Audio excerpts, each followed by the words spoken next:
प्रेम बाबा सीता माता की कथा। राम आए लक्ष्मण आए देश के पुजारी आए, नित नेम का नेम लाए। आओ राम बैठो राम, माखन मिश्री खाओ राम, दूध बताशा पियो राम। सूत के पलका पोठो राम, शाल दुशाला ओढ़ो राम। राम सवारे सबके काम, खाली घर भंडार भरेंगे, सबका बेड़ा पार करेंगे। जब बोलो श्री राम ही राम, श्री राम जय जय राम। सीता माता कहानी कहा करती थी, श्री राम जी सुना करते थे। एक दिन भगवान राम को किसी काम से बाहर जाना पड़ गया। सीता मैया कहने लगी कि भगवान मेरा तो 12 बरस का नितनेम है, मैं अपनी कहानी किसे सुनाऊंगी। भगवान बोले कि ऐसा करियो तो कुएं की पार पर जाकर बैठ जाइयो, औरतें पानी भरने आएंगी तो तेरी कहानी सुन लेंगी। बोली अच्छा। सीता माता कुएं की पार पर जाकर बैठ गई। एक बहू आई, रेशम जरी की साड़ी पहन रखी थी, सोने का घड़ा ले रखा था। सीता मैया बोली कि बहन मेरा 12 बरस का नितनेम सुन ले। बहू बोली कि मैं तेरा 12 बरस का नितनेम सुनूंगी तो मुझे देर हो जाएगी, घर में सास लड़ेगी। कहानी नहीं सुनी, घर आई तो रेशम जरी की साड़ी फट गई, सोने का घड़ा मिट्टी का हो गया। सासू बोली बहू किसका दोष सिर ले आई। बहू बोली कि सासू जी दोष क्या, कुएं की पाल पर एक औरत बैठी थी, कह रही थी मेरी कहानी सुन ले, मैंने नहीं सुनी तो ऐसा हो गया। अगले दिन सास वही साड़ी पहनकर वही घड़ा ले गई। सीता माता बैठी पाई, मेरी कहानी सुन ले बहन। सास बोली कहानी एक बार छोड़ 4 बार सुन। राम आए लक्ष्मण आए देश के पुजारी आए, नित नेम का नेम लाए। आओ राम बैठो राम, तपी रसोई जीमो राम, माखन मिश्री खाओ राम, दूध बताशा पियो राम, सूत के बलका पोठो राम। शाल दुशाला ओढ़ो राम, शाल दुशाला ओढ़ो राम। जब बोलूं श्री राम ही राम, राम सवारे सबके काम, खाली घर भंडार भरेंगे, सबका बेड़ा पार करेंगे। श्री राम जय जय राम। मैं बोली बहन कहानी तो बहुत अच्छी लगी। घर गई तो रेशम जरी की साड़ी हो गई, सोने का घड़ा हो गया। वो कहने लगी कि सासू जी तुम कैसे कर लाई। वो तो दोष लगा लाई थी, मैं दोष उतार आई। ऐसी वो कौन थी। वो सीता माता थी, पुराने से नया कर देती हैं, खाली घर भंडार भर देती हैं, लक्ष्मी जी का वास करते हैं और जो कुछ इच्छा हो उसे पूरी कर देती हैं। अच्छा सासू जी ऐसी कहानी मुझे भी सुना दो। ले भाई तू भी सुन ले, फिर उसे कहना ही है। राम आए लक्ष्मण आए देश के पुजारी आए, नित नेम का नेम लाए। आओ राम बैठो राम, तपी रसोई जीमो राम, माखन मिश्री खाओ राम, दूध बताशा पियो राम, सूत के बलका पुठो राम, शाल दुशाला उड़ो राम। राम सवारे सबके काम, खाली घर भंडार भरेंगे, सबका बेड़ा पार करेंगे। जब बोलूं श्री राम ही राम, श्री राम जय जय राम। वो कहने लगी कि सासू जी कहानी तो बहुत अच्छी है। सासू बोली वो रोज कह लिया करेंगे। अब सास वो रोजाना नहाती धोती पूजा पाठ करती, नित्य सीता माता की कहानी कहती। एक दिन उनकी पड़ोसन आई, बोली बहन जरा आँच दे दे। मैं कहने लगी कि अभी हमने आँच नहीं जलाई। मैं बोली तो तुम 4 बजे से उठकर क्या कर रही हो। हम नहाई धोए पूजा पाठ करी, सीता माता की कहानी कही। मैं बोली इससे क्या होता है। बोली सीता माता की कहानी कहने से अटूट भंडार भरते हैं, सारे कार्य सिद्ध हो जाते हैं। पड़ोसन बोली कि ऐसी कहानी मुझे भी सुना दे। मैं बोली ले भाई तू भी सुन ले, फिर से कहना ही है। राम आए लक्ष्मण आए देश के पुजारी आए, नित नेम का नेम लाए। आओ राम बैठो राम, तपी रसोई जीमो राम, माखन मिश्री खाओ राम, दूध बताशा पियो राम, सूत के पलका पोठो राम, शाल दुशाला उड़ो राम। राम सवारे सबके काम, खाली घर भंडार भरेंगे, सबका बेड़ा पार करेंगे। जब बोलो श्री राम ही राम, श्री राम जय राम। पड़ोसन कहने लगी कि बहन कहानी तो मुझे बहुत अच्छी लगी। अब वह पड़ोसन भी नित्य सीता माता की कहानी कहने लगी। सीता माता ने उसके भी भंडार भर दिए। हे मेरी सीता माता, उन सबके भंडार जैसे भरे ऐसे मेरे भरियो। लक्ष्मी का वास हो, अन्नपूर्णा का वास हो, बोलो सीता मैया की जय, श्री रामचंद्र जी की जय, कार्तिक के ठाकुर की जय, तुलसी मैया की जय। पतवारी की कथा। एक बुढ़िया थी, उसने अपनी बहू से कहा कि तू दूध दही बेच के आ। वह बेचने गई तो रास्ते में औरतें पीपल पतवारी सींच रही थी। उनको सींचता देखकर बहू ने पूछा कि तुम ये क्या कर रही हो। औरतें बोली कि हम पीपल पतवारी सींच रही हैं, इससे अन्न और धन होता है, 12 वर्ष का बिछड़ा हुआ पति मिल जाता है। बहू बोली ऐसी बात है तो तुम पानी से सींचती हो तो मैं दूध से सींचूंगी। गुजरी बहू रोजाना दूध दही बेचने नहीं जाती, वो रोजाना दूध तो पीपल में और दही पतवारी में सींच देती। सास दूध दही का दाम मांगती तो कह देती कि महीना पूरा हो जाने पर दूंगी। कार्तिक का महीना पूरा हो गया। पूनम के दिन बहू पीपल पटवारी के पास जाकर बैठ गई। पटवारी ने पूछा कि तू मेरे पास क्यों बैठ गई। बहू बोली कि सास दूध दही का दाम मांगेगी। पीपल पटवारी बोली कि मेरे पास क्या दाम रखा है, ये भरा डीला पान पुतरा है, इसको ले जा। बहू ने वही ले जाकर कोठरी में रख दिया और डर के मारे कपड़ा उड़कर सो गई। सास बोली कि बहू पैसे ला। बहू बोली कोठरी में रखा है। सास ने कोठरी खोल के देखी तो हीरा मोती जगमगा रहे हैं। सासू बोली बहू इतना धन कहाँ से लाई। बहू आकर देखे तो सच्ची में ही धन भरा हुआ है। बहू ने सास को सारी बात बता दी। सास ने कहा कि अब की कार्तिक मैं भी पटवारी सींचूंगी। कार्तिक आया, सास दूध दही तो बेचाती, हांडी धोकर पीपल पटवारी में चढ़ा देती। आकर बहू से कहती कि तू मेरे से दाम मांग। वह कहती थी कि सासू जी, कोई बहू भी दाम मांगती है, पर सासू कहती कि तू मांग। बहू बोली सासू जी पैसे लाओ। वह पीपल पटवारी के पास जाकर बैठ गई। पीपल पटवारी ने सास को पान पुतरा भरा डीना दे दिया। उसने ले जाकर कोठरी में रख दिया। बहू ने कोठरी खोलकर देखा तो उसमें कीड़े मकोड़े बिलबिला रहे हैं। बहू ने कहा कि सासू जी यह क्या? सास ने आकर देखा तो बोलने लगी कि पीपल पधारी तो बड़ी दोगली पीटन है, इसको तो धन दिया, मुझको कीड़ा मकोड़ा दिया। तब सब कुछ बोलने लगे कि बहू तो सबकी भूखी सींचे थी, तुम धन की भूखी। हे पटवारी माता, जैसा बहू को दिया ऐसा सब किसी को दियो, जैसा सास को दिया ऐसा किसी को नहीं दियो। बोलो कार्तिक के ठाकुर की जय, तुलसी मैया की जय। तुलसा जी की कथा। कार्तिक के महीने में सब कोई तुलसा माता को सींचने जाती। सब कोई तो सींच के आ जाती, पर एक बुढ़िया माई आती और तुलसा माता से रोजाना कहती कि तुलसी माता सबकी दाता, मैं बिरला सींचू तेरा, तू कर निस्तारा मेरा।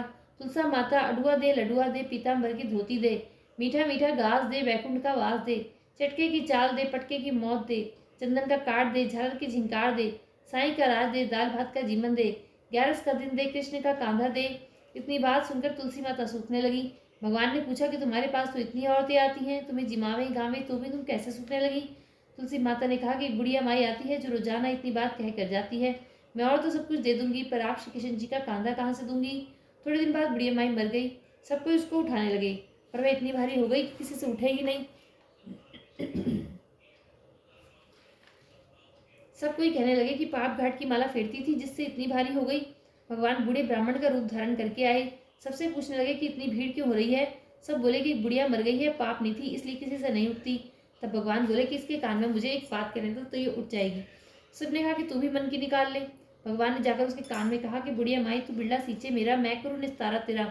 बुढ़िया माई अडुआ ले, गडुआ ले, पीताम्बर की धोती ले, मीठा मीठा घास ले, बैकुंठ का वास ले, चटके की चाल ले, पटके की मौत ले, चंदन का काट ले, झार के झिंकार ले, साई का राज ले, दाल भात का जीवन ले, 11 का दिन ले, कृष्ण का कांधा ले।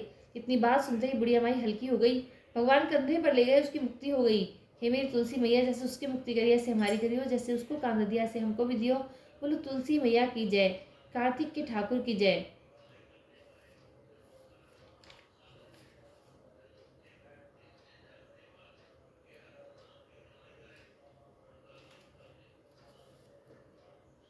गंगा मैया की कथा।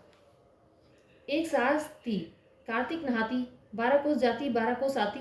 बहू जो थी कठड़ियों में पानी डालकर कह देती कि मन चंगा तो कटौती में गंगा। वही गंगा जी आ जाती और वह नहा लेती। एक दिन सासू की बात की नत बह गई, पर घर बहू नहाई तो उसके कटड़े में आ गई। उसने निकाल कर रख ली। सास आई, उदास होकर बैठ गई। बहू बोली कि उदास क्यों बैठी हो? सास बोली कि मेरी नत गंगा में बह गई। बहू बोली कि मेरे हाथ में आ गई। सास बोली कैसे?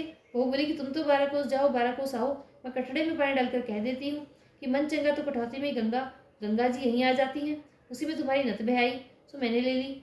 जैसे सास को आई ऐसे किसी को न आई हो, जैसे बहू ने आई सब किसी ने आई हो। कहते सुनते ओंकार भरने वालों की आई हो। बोलो गंगा मैया की जय, कार्तिक के ठाकुर की जय, तुलसी माता की जय।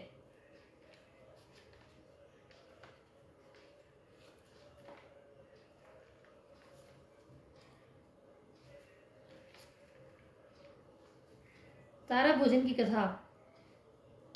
एक साहूकार की बहू तारा भोजन कर रही थी। उसने सास से कहा कि सासू जी मेरी कहानी सुन लो। सास बोली कि मुझको तो पूजा पाठ करना है, मेरे पास समय नहीं है। जिठानी के पास गई, भाभी जी मेरी कथा सुन लो। जिठानी बोली कि मुझे तो अभी खाना बनाना है। देवरानी से कहा तुम मेरी तारा भोजन की कथा सुन लो। वह बोली कि मुझे तो बच्चों को स्कूल भेजना है, उन्हें देरी हो रही है। उसने ननद से कहा कि दीदी जी मेरी कहानी सुन लो। वह बोली कि उन्हें देरी हो रही है। ननद बोली मेरी तो ससुराल से बुलावा आया है, मुझे ससुराल जाने की तैयारी कर रही है। राजा के पास गई, बोली आप मेरी कहानी सुन लो। तो राजा बोला कि मुझे तो व्यापार काम करना है, हिसाब किताब देखना है, मेरे पास समय नहीं है। वह दौड़ी हुई पड़ोसन के पास पहुंची। पड़ोसन से बोली कि बहन मेरी कहानी सुन ले। वह बोली हाँ बहन सुना। साहूकार की बहू ने कहानी सुनाई। पड़ोसन ने सुनी और हुंकारा भरा। इस तरह पूरा कार्तिक हो गया। भगवान विमान लेकर आए। साहूकार की बहू विमान में बैठकर जाने लगी तो सास दौड़ी आई, बहू मैं भी तेरे साथ चलूं? वह बोली कि आपको तो पूजा पाठ करना है। जिठानी कहने लगी मुझे ले चलो। मैं बोली ना जी आपको तो खाना वगैरह बनाना है। देवरानी आई तो बोली कि मैं भी चलूं। वह बोली कि तुमको तो बच्चों को तैयार करके स्कूल भेजना है, तुम कैसे चलोगी? ननद आई, बोली भाभी जी मुझको ले चलो। उसने कहा कि नहीं दीदी आपको तो ससुराल जाने की तैयारी करनी है। दौड़े दौड़े राजा आए, बोले मेरे को ले चलो। मैं बोली नहीं जी आपको तो हिसाब किताब कारोबार संभालना है, तुम कैसे चलोगे? पड़ोसन भी आई, बोली बहन मैं चलूँ? मैं बोली हाँ बहन तू चल, तूने पूरी कार्तिक मेरी कहानी सुनी है। दोनों विमान में बैठकर स्वर्ग में जाने लगी। रास्ते में बहू को विमान हो गया। वह सोचने लगी कि मैंने तो कहानी कही, व्रत किया, मुझे स्वर्ग का वास मिला, और पड़ोसन ने ना व्रत किया केवल कहानी सुनी, मेरे कारण इसे भी स्वर्ग मिला। भगवान ने वहीं उसे विमान से नीचे फेंक दिया।